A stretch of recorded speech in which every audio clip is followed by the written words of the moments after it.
Olá, investidores! Sejam todos muito bem-vindos à Hora da Informação aqui do Suno Notícias. São 19 horas em ponto para quem está ao vivaço com a gente. Olha, a semana começou quente, com o mercado reagindo ao risco Lula, ou seria risco mercadante. A possibilidade do ex-senador acabar se tornando presidente do BNDES ou até mesmo da Petrobras mexeu com o humor do mercado hoje, tá? As ações foram lá para baixo e ainda de lambuja houve um método de que, além das estatais, foi criado lá no governo Temer, justamente para impedir interferência política nas empresas do governo, acabe sendo desmontada pelo governo Lula. Enquanto isso, Lula recebia o seu diploma de presidente da República, eleito pela terceira e inédita vez na história da nossa democracia. O mercado tá que tá, gente. A política continua a fazer preço. A gente vai falar sobre esses fatos logo na abertura da nossa conversa, mas tem muito mais. Tem uma conversa com o Rodrigo, da VBI Real Estate, sobre fundos imobiliários. A gente também vai fazer os destaques do mundo corporativo hoje. Vocês viram o que aconteceu com as ações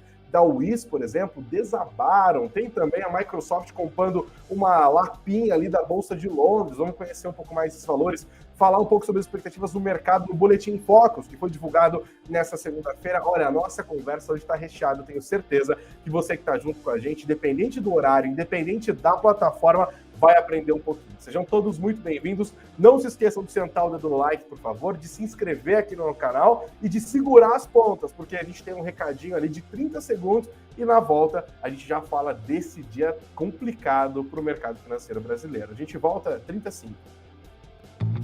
Se você quer saber onde investir em 2023, não pule esse vídeo. Você não pode ficar de fora. Por isso, participe gratuitamente da live Onde Investir em 2023 e conheça as ações favoritas dos maiores experts do mercado. Clica aqui em Saiba Mais e assista agora.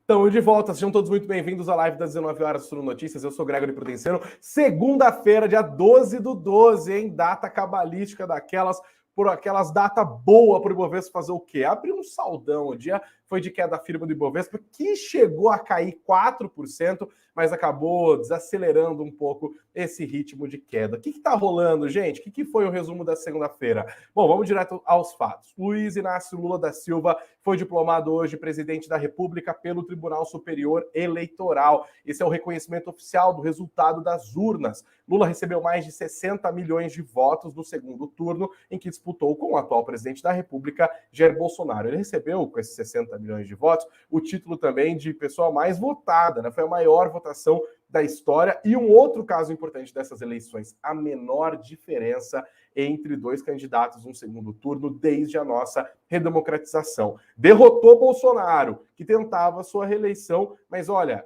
Bolsonaro teve só 2 milhões de votos a menos do que Lula. Bom, o fato é, o povo falou, as urnas falaram, Lula está diplomado, ele fez um discurso emocionado, chorou, lembrou daquele discurso da sua primeira diplomação, quando ele falou que nunca havia recebido um diploma de faculdade, por exemplo, porque não tinha completado os estudos, e que o primeiro diploma que ele recebia de fato era o diploma de presidente da República, fez alusão a esse discurso quando falou, chorou, se emocionou, elogiou os ministros do Tribunal Superior Eleitoral, defendeu a democracia. Enquanto a cerimônia acontecia lá em Brasília, o mercado pegava fogo. Isso porque desde manhã havia rumores de que Aloysio Mercadante, que é um dos braços direitos do Lula ali, o coordenador dos grupos de transição, do grupo de transição, tá? Poderia se tornar o novo presidente do BNDES ou até mesmo da Petrobras. Essa informação já estava rodando desde cedo nos mercados e pesava nos preços dos ativos. O Mercadante, gente, ele é economista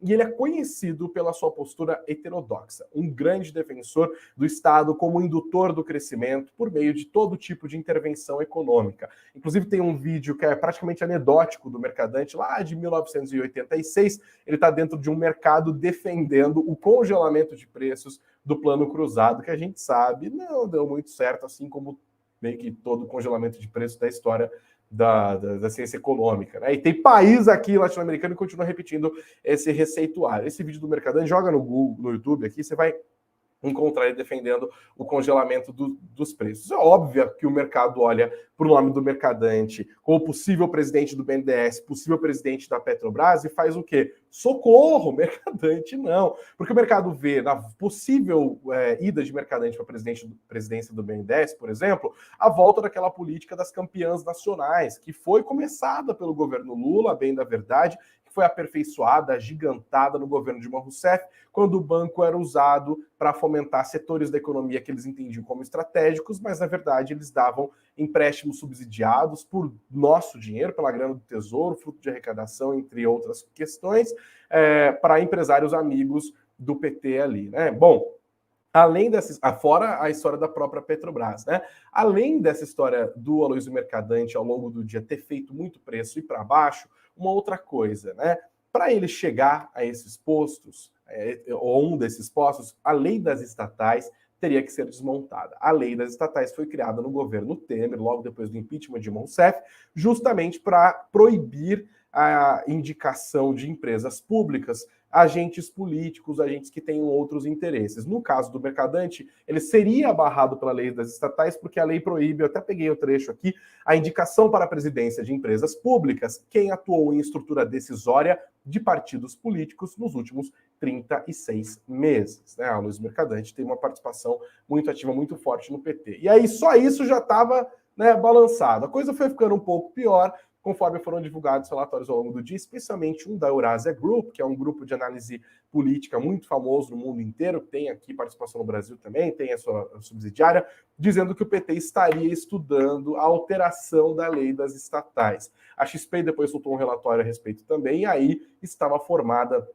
a confusão. No meio da tarde de hoje, o Mercadante deu uma entrevista e colocou em panos quentes. Diz que desconhece qualquer discussão dentro do governo eleito sobre a alteração da lei das estatais e ele foi questionado também sobre a possibilidade dele ser indicado para a presidência da Petrobras ou do BNDES. Aí desconversou, não quis responder. Depois disso, Nelson Barbosa, ex-ministro do Planejamento, ex-ministro da Fazenda, dos governos Dilma, de triste memória para boa parte do mercado também, inclusive, também disse que o grupo da economia, do grupo de transição, não discutiu nenhuma mudança da lei das estatais, minimizou a sangria que estava acontecendo na Bolsa, o Ibovespa essa altura estava caindo quase 4%, e disse o seguinte, abre aspas, o mercado reage mal a qualquer nome do PT. E aproveitou o ensejo para dizer que Mercadante, abre aspas, teria capacidade de fazer ótimo trabalho em qualquer cargo. Então, o mercado olhou para tudo isso e falou, socorro, eu vou vender. Né? E ainda que o mercado está digerindo a indicação do Haddad que aconteceu na sexta-feira passada. A expectativa, inclusive, é que agora o ministro indicado, né,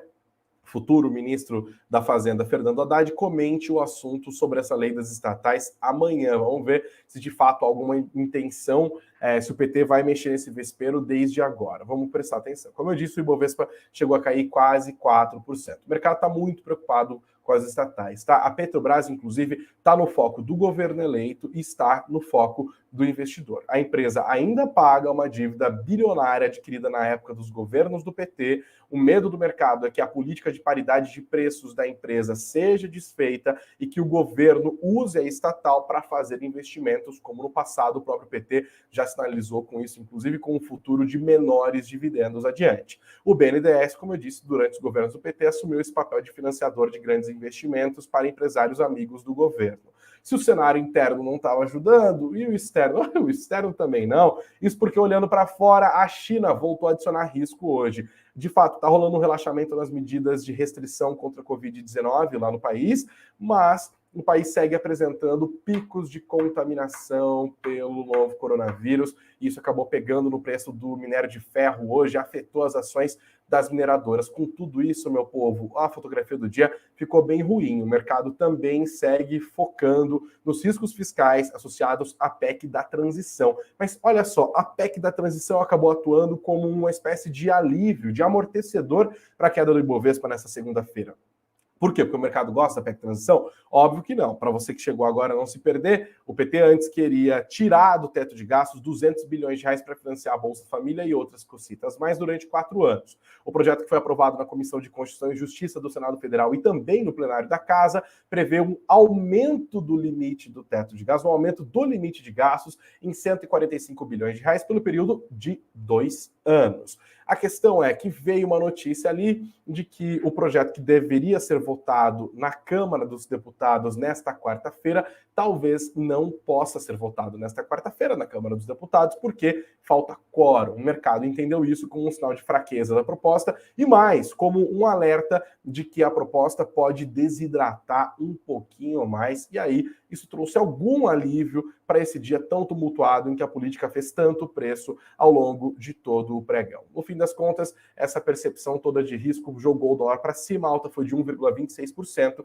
Eu te dou uma doleta, você me devolve 5,3116, R$ 5,31. Já as ações de empresas estatais acabaram sofrendo. Dá uma olhada, eu vou botar na tela aqui o que aconteceu com as ações da Petrobras. Aqui, ó, Petro 4, os papéis preferenciais da estatal caíram 3,24%, R$ 23,91, e no último mês, perda de quase 14%. Quando a gente olha para os papéis ordinários da estatal, R$ 27,30, depois de cair 2,71% hoje. Banco do Brasil caiu ainda mais 3,40%. É o medo do desmonte da lei das estatais, tá? R$ 33,79 ao longo do último mês, 7,17% de queda. E a Vale também sofrendo de olho no noticiário chinês e da Covid-19, hoje encolheu 2,99%, R$ 86,09 no fechamento, mas está no positivo ao longo do último mês, a alta foi de 3,34%. Aqui a gente vê o que aconteceu com os ativos do Ibovespa, olhando para o mapa dos ativos do Status Invest,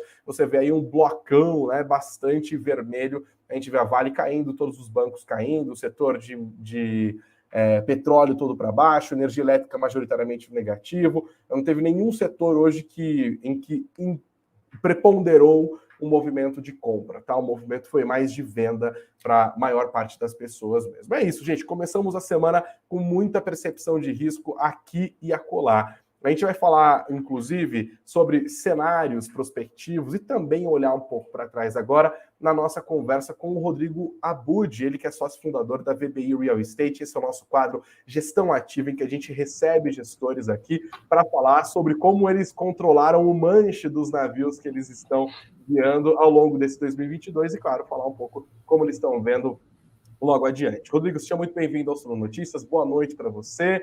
Espero que esteja tudo bem por aí. Eu só quero destacar para a nossa audiência, e por favor me corrija se eu estiver errado, a atuação da VBI Real Estate é basicamente mercado imobiliário. Vocês têm 8 fundos, se eu contei certo, né? Com foco no mercado imobiliário e também desenvolvimento de shopping centers, escritórios, plantas industriais, residenciais. Vocês estão em todas, né? Como que funciona esse portfólio de vocês? Seja muito bem-vindo.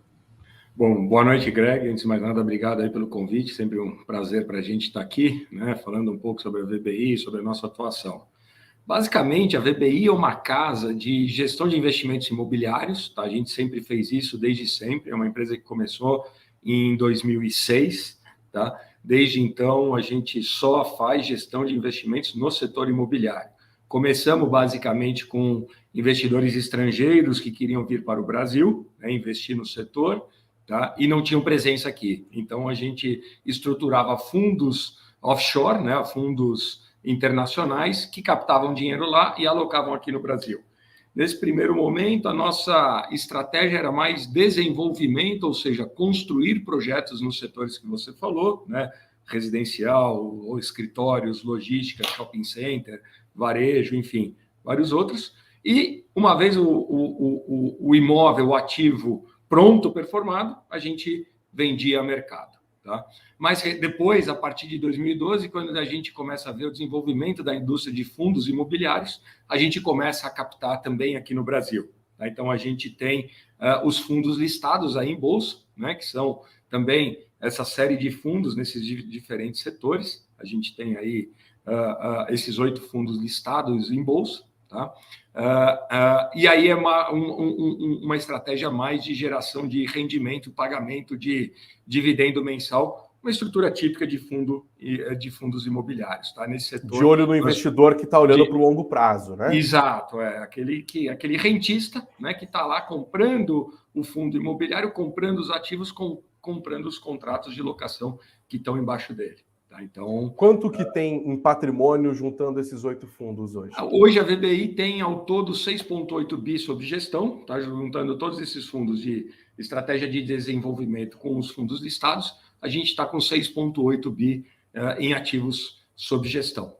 Tá, então... E como foi mover para lá e para cá esse 6,8 bi ao longo desse 2022? Tranquilinho. 2022 foi uma tranquilidade. Custou todos esses cabelos que estão aqui, né? Faltando. Você começou o cabelo com o ano com franja, né? E estamos aqui, ó, torcendo para acabar 2022.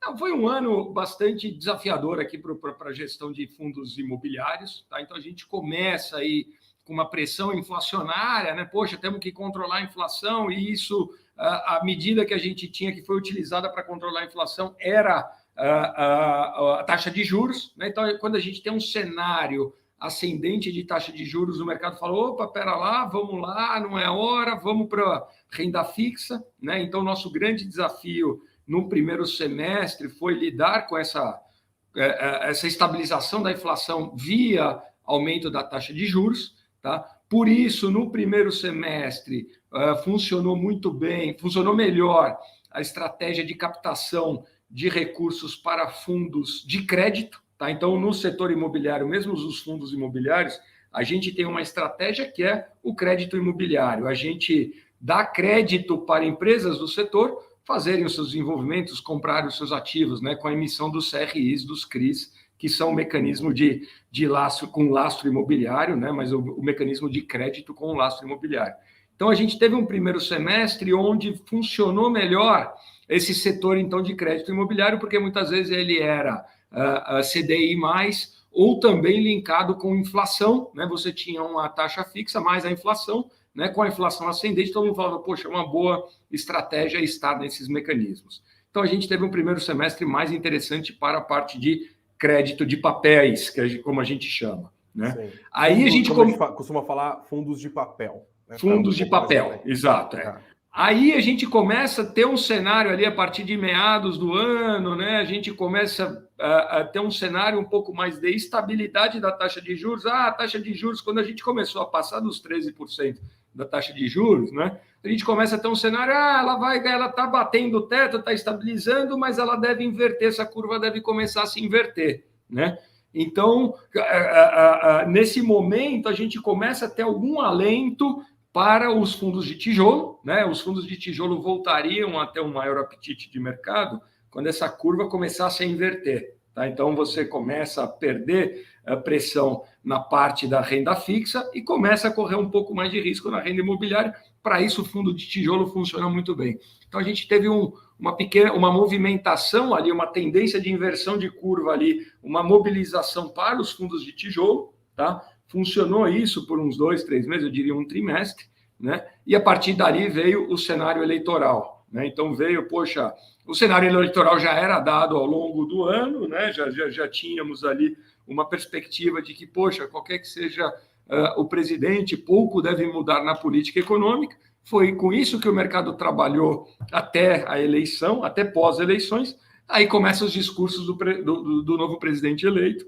né? E aí sim começa a voltar uma certa volatilidade de mercado, uma oscilação de mercado. Sim. Opa, pera lá, será um porque governo aquela aposta de que o CDI fosse baixar, né? Porque tem calculado na Selic, agora a expectativa é que os juros fiquem mais altos por mais tempo. Né? E isso está fazendo vocês na VBI mudarem a estratégia no portfólio? Olha, de uma certa maneira, sim. Tá? A gente estava imaginando aí essa inversão. Hoje, com esse cenário um pouco mais alongado, talvez a taxa de juros não aumente mais tanto significativa, mas ela se mantenha nesses patamares aí próximo do teto por mais tempo, né? E isso para a gente é o momento que a gente tem que, poxa, olhar todas as nossas carteiras, todos os nossos portfólios e falar, estamos bem estruturados ali, estamos bem alinhavado para esse cenário de taxa de juros mais longas, né? Então, por exemplo, a gente tinha no nosso fundo de escritórios, tá? Então, dentro desses fundos que a gente tem listados em bolsa,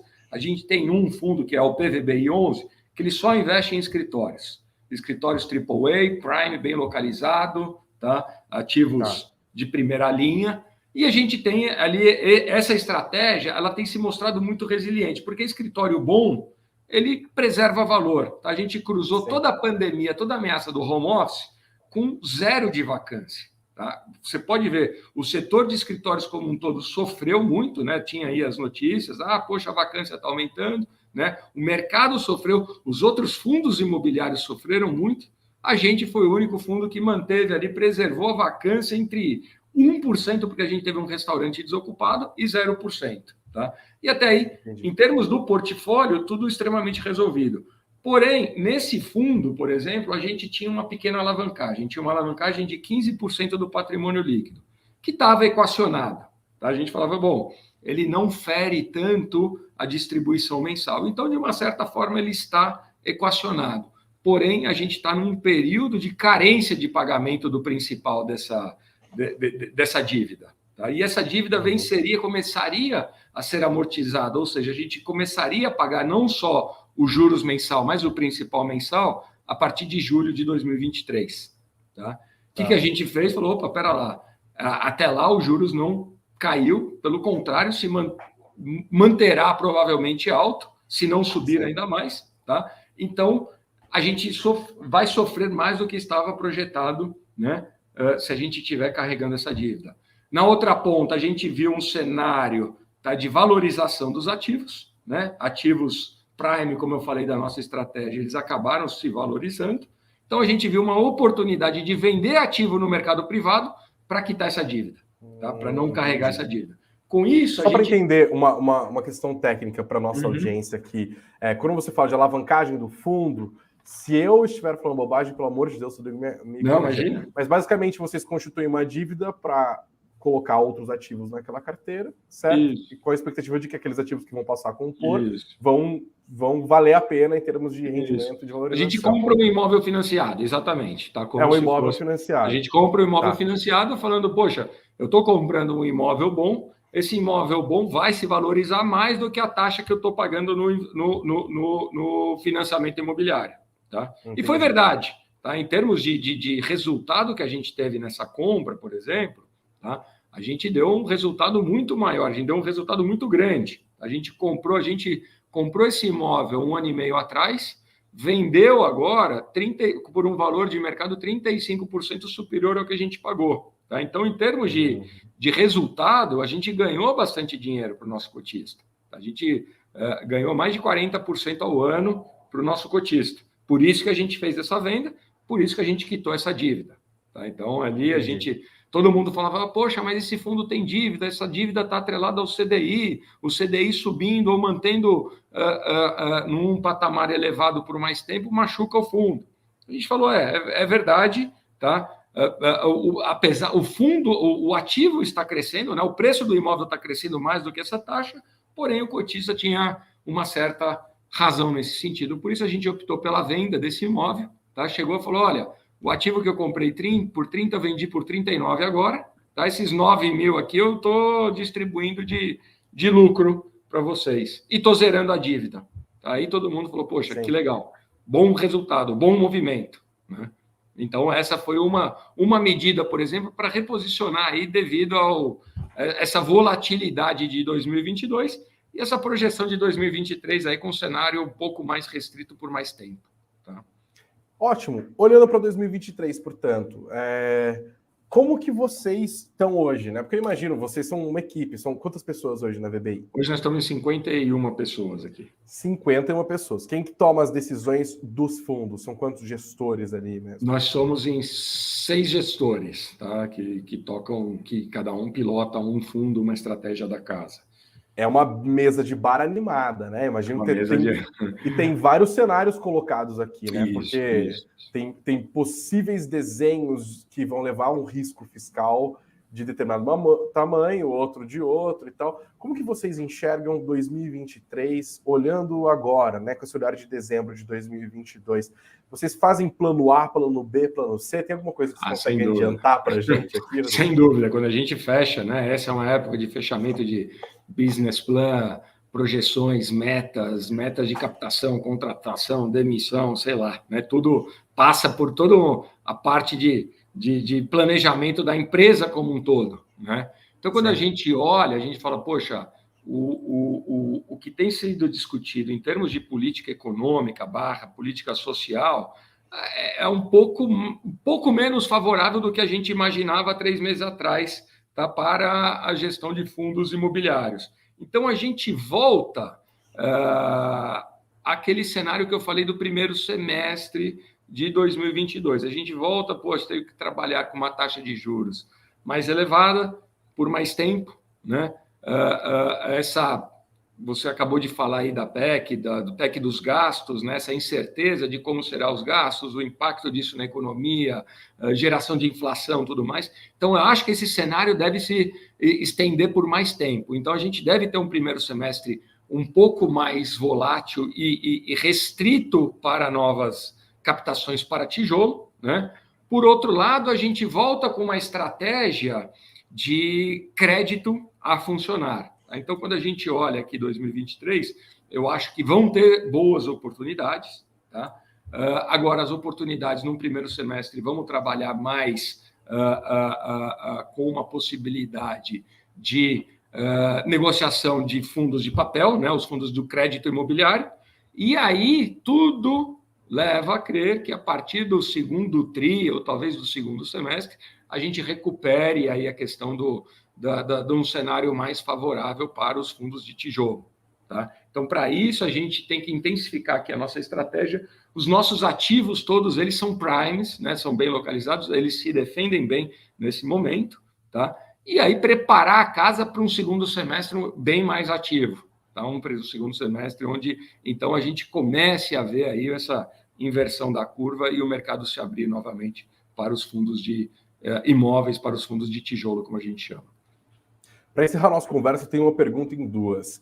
Falando de rendimento, né? A gente estava de fundo imobiliário, a galera quer saber o que está pingando na conta ali. Como que foram os rendimentos dos fundos de vocês ao longo desse 2022?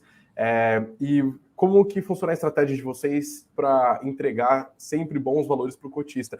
Sempre bom lembrar, gente, daquele disclaimer, né? Não vale só escolher fundo por rentabilidade, porque às vezes você está pagando um fundo que é high yield porque ele é arriscadíssimo e aí você pode perder uma grana, né? É uma questão que o gestor tem que saber equilibrar risco e retorno ali. Como que foi 2022 para VBI do ponto de vista de rendimentos e como que vocês veem o cenário para o ano que vem? Bom, vamos lá. Acho que essa resposta divide em duas partes também, né? Assim como a estratégia de gestão de fundos imobiliários também, os fundos de tijolo e os fundos de papel. Tá? Então, vamos separar ali, porque para os fundos de tijolo, a VBI ela tem uma abordagem do fundo de tijolo, dos fundos de imóveis, muito direcionada para o valor do imóvel em si e não, como você falou, do dividendo que ele paga mensal. Tá? Então, a gente sempre, quando vai comprar um imóvel, quando a gente vai analisar um imóvel, a gente faz uma análise de baixo para cima. O custo do terreno, do tijolo, da construção, do contrato de locação, atribui um valor, né? E depois vê o aluguel, quanto que daria, qual que é o yield que está pagando. Tudo isso muito baseado na localização do imóvel, qualidade do imóvel e governança do imóvel. Tá? Então, com esses 3 atributos imobiliários, o que acontece? A gente sempre tem bons imóveis na carteira. E os bons imóveis, eles preservam valor mesmo no cenário adverso. Tá? Então, bom imóvel, quando o cenário está favorável, ele cresce acima da inflação. Quando o cenário não está favorável, ele vai crescer atrelado à inflação, né? A gente repassa o custo da inflação. Então, para os fundos de tijolo esse ano, foi um ano defensivo, onde a gente performou bem. A gente continuou entregando os nossos dividendos muito atrelados à inflação. Tá? A gente não teve perda, a gente não teve vacância, a gente não teve redução de aluguel, então a gente teve aí uma distribuição que veio caminhando em linha com a inflação, o que está bom demais. Tá? E o mercado melhorando, a gente distribui acima da inflação. Tá? Então, o fundo de tijolo se defendeu muito bem, passamos incólumes ali, tanto no LVBI, que é o nosso fundo de logística, como no PVBI, que é o nosso fundo de escritórios, como no EVBI, que é o nosso fundo de varejo, tá? Como os fundos também que a gente herdou do Pátria, né? Da transação, aí, da associação que a gente fez do Pátria ao longo do ano, o PATI-C e PATI-L. Tá? Então, para esses 5 fundos de tijolo, sem nenhum problema, foi tudo super bem. Os fundos de papel, como eu falei, que começou o ano com um cenário muito mais favorável em função da taxa de juros elevada e da inflação elevada, eles começaram o ano pagando super bem, Tá? Então, eles estavam com dividendo aí uns 300, 400 basis points acima da curva de juros, né? Então, pagando CDI mais 3, 4, IPCA mais 7, 8%, 8,5%. Tá? Então, a gente começou um ano bem, por isso que o mercado foi favorável para a captação, e aí a gente teve um cenário deflacionário ali, né, que aconteceu nos últimos 3 meses, que aí machucou um pouco a distribuição. Tá? Então, a gente teve alguma machucada ali na distribuição mensal dos nossos fundos de papel, em função desse cenário deflacionário, né? Que agora já está equilibrado novamente, a gente está recuperando a distribuição mensal. Isso acabou afetando o valor da nossa cota. Hoje vira uma baita oportunidade, porque é um fundo que já está recuperando a distribuição mensal e ele ainda está negociado com um desconto significativo perto do valor dele de livro, né? O valor dele de book. Sim. Tá? Então, assim, foi um ano, não podemos dizer que foi fácil, mas a gente acabou tendo aí um resultado interessante. Esses chacoalhões que acontecem no mercado criam sempre boas oportunidades de investimento. Exato. É isso. Rodrigo Abud, sócio da VBI Real Estate. Eu estava até na dúvida de pesquisar se era VBI ou VBI. Claro, VBI, bem metido. VBI, mais fácil de falar. Rodrigo, boa gestão para você. Obrigado por ter conversado com a gente aqui. Portas sempre abertas, tá? Suno Notícias está aqui sempre para facilitar essa conversa também entre o cotista, o investidor está procurando bons negócios e falar com gestores como você é sempre muito importante para a gente, tá? 2023 a gente volta a se falar com certeza. Imagina, eu que agradeço a oportunidade, Greg, estamos aqui à disposição, tá? E para quem tiver qualquer dúvida, assim, os nossos canais de RI estão sempre totalmente abertos, tá? Então a gente tem aí o site da gestora, cada um dos fundos listados também tem o seu portal ali, o seu canal, né, de comunicação com o cotista, e nas principais plataformas digitais também, estamos em todas elas, tá? Então, qualquer dúvida que tenha sobre qualquer um dos nossos fundos, fique à vontade que nós estamos aqui à disposição para esclarecer, tá certo? Pode encher a caixinha de pergunta. Transparência é isso aí. Exatamente, no que precisar. Valeu, Rodrigo. Grande abraço. Obrigado a vocês. Um abraço. Bom, a gente continuou por aqui, gente. Nossa live ainda tem muito mais notícia. A gente nem falou dos destaques do mundo corporativo, mas antes eu quero relembrar você que está ao vivo com a gente que você pode votar na nossa enquete. Eu quero falar aqui na nossa enquete sobre política. Tem 4 alternativas para a pergunta: Mercadante seria um bom nome para o BNDES ou para a Petrobras? Para a galera do sim, tem 3 alternativas. Sim para o BNDES, sim para a Petrobras, sim para ambos. Para a galera do não, é não, pelo amor de Deus, não. E olha, tá ganhando de lavado não até aqui. No fim da nossa conversa, eu volto para dar o resultado. Mas agora a gente vai olhar um pouco para um dos destaques do noticiário corporativo dessa segunda-feira, que ficou com a Wiz. As ações da empresa derreteram, foram lá para baixo depois que o CEO da empresa anunciou uma saída mais do que inesperada. Everton Peixoto não mais será o comandante da empresa, tá? Por volta das 13 horas, os papéis estavam despencando 17%. Isso porque na sexta-feira ainda, já depois do pregão, a Wiz mandou um informe para a Comissão de Valores Mobiliários anunciando a saída de Peixoto. O mandato dele vai ser antecipado para o dia 15 de janeiro de 2023 e quem será o novo CEO interino da companhia será Marcos Vinícius de Oliveira, que atualmente é diretor financeiro da empresa, tá? Eles agradeceram ao Everton Peixoto, destacaram o valoroso trabalho dele, aquele papo corporativo. Ele era CEO da companhia desde março de 2018, mas ele já estava presente na Wiz desde 2017, tá? O mercado viu com ressalvas esse movimento inesperado, as ações acabaram pagando o preço, né? 12,48% no fechamento do pregão de hoje, de queda R$ 6,80. As ações começaram um dia acima dos R$ 7,00, quase R$ 7,10, terminaram nesses R$ 6,80. Quando a gente olha para o que aconteceu com as ações da Wiz em 2022, a gente está vendo uma queda de 11,23% até o fechamento do pregão de hoje. Um outro destaque foi que a Microsoft anunciou a compra de uma fatia pequenininha da Bolsa de Londres Eles pagaram 2 bilhões de dólares. A Bolsa de Londres, olha meu inglês, gastando aqui a London Stock Exchange Group, a LSEG. Ah, rapaz, os professores estão felizes, tá? Eles compraram essa fatiazinha de 4% do capital social da empresa. Segundo a Bolsa de Londres, o acordo vai trazer receitas significativas depois do ano de 2025. Isso porque a Microsoft deve vender produtos da Bolsa de Londres por meio de aplicativos para ampliar a base de clientes. Olha só que negócio que à primeira vista parece improvável, mas depois você entende melhor o que está sendo costurado aqui. O outro destaque hoje é que segunda-feira, vocês sabem, né? O mercado divulga as suas leituras para os principais indicadores macroeconômicos, as suas principais projeções. O Banco Central compila isso e emite toda segunda-feira o relatório Focus de mercado. E olha só, uma surpresa boa aqui, tá? O mercado reajustando para baixo a projeção para o IPCA de 2022. Na semana passada a mediana era de 5,92%. Agora o mercado acredita que o IPCA vai terminar 2022 em 5,79%, ainda assim é bem acima da meta, né? Para o ano que vem, houve estabilidade nas apostas, 5,08%.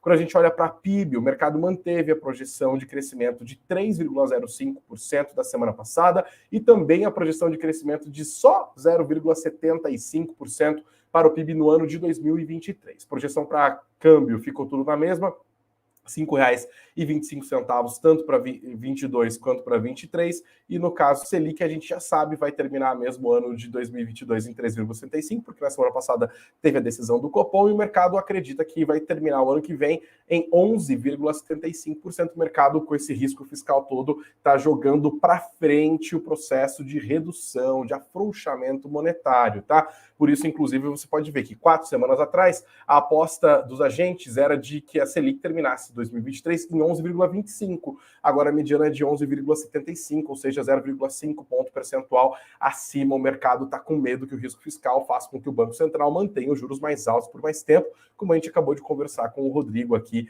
na nossa conversa. Um outro destaque é que a Suno também está dando novos passos. No caso, a Suno Asset está anunciando um novo fundo imobiliário focado em energia limpa. É o SNEL, é o Suno Energia Limpa, que está para ser lançado, tá? A ideia é baseada numa tese voltada para o desenvolvimento da matriz energética brasileira. A ideia é entregar o primeiro fundo imobiliário de energia limpa do mercado. Eles querem fazer a listagem do fundo na Bolsa de Valores em até 18 meses, e o projeto vai estar sendo realizado em parceria da Suno Asset com o Centro Brasileiro de Infraestrutura. O responsável, Rafael Menezes, especialista em implementação e gestão de projetos de energia fotovoltaica. O SNEL quer captar 500 milhões de reais. Fiquem espertos e tenham aqui no nosso site, no suno.com.br/notícias, mais informações sobre como participar deste fundo. Mas, aliás, falando na Suno Asset, dou um recadinho aqui, ó, porque a gente está se aproximando do fim do ano e os gerentes, você sabe, né?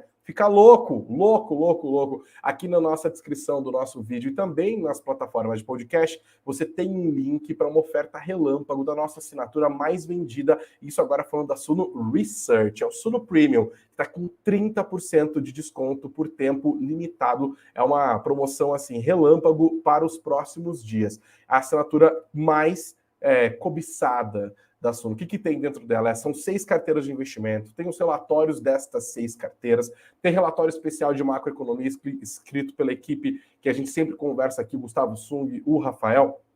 Tem o curso Desvendando a Renda Fixa, tem o Suno Portfólio, que é uma ferramenta exclusiva que te ajuda a construir uma carteira adaptada para o seu perfil de investidor. Não adianta pegar e fazer um copy-paste na carteira do vizinho, porque cada um tem um emocional diferente, isso tem que balizar suas decisões de investimento também. Além dos plantões para você tirar dúvida ao vivo com os nossos analistas, 30% de desconto, tá? Não perca a oferta que está aqui na descrição do nosso vídeo. E aí tem mais notícia, Gregor, é só jabá esse negócio aqui. Tem mais notícia, meu povo. Vou voltar a colocar na tela aqui, ó. Falamos da Suno Asset. Olha, para caminhar para o fim, Bolsonaro bateu o martelo sobre o salário mínimo de 2023, tá? Serão R$ 1.302 a partir de 2023. Hoje o valor do salário mínimo está em 1.212. Esse valor significa uma correção de...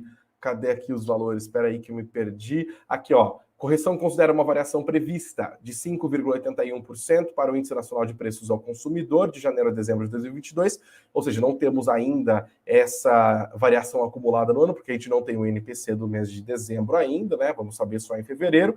Então, eles têm essa projeção de que o INPC termine em 2022 em 5,81%, mais um ganho adicional real de 1,5%, portanto, parte dos 1.212 em 2022 para chegar nos R$ 1.302 em 2023. E atenção à agenda, amanhã é um dia importante, o mercado continua prestando atenção nas mobilizações da política brasileira em torno da PEC da transição e também do Fernando Haddad, que agora a gente já sabe que deve ser o ministro da Fazenda, o Lula já anunciou, então amanhã ele se reúne, inclusive, com o atual ministro da Economia, Paulo Guedes. Economia, porque a economia deve ser desmembrada em outros ministérios. Gabriel Galípolo deve participar também do evento. O Galípolo está sendo cotado também para assumir a presidência do BNDES. Está todo mundo sendo cotado para assumir a presidência desse BNDES. Eu vou botar o meu nome na lista ali também, tá? Preste atenção, porque o Haddad vai se encontrar com o Guedes amanhã e é esperada também essa entrevista coletiva em que ele deve comentar sobre essa possibilidade do PT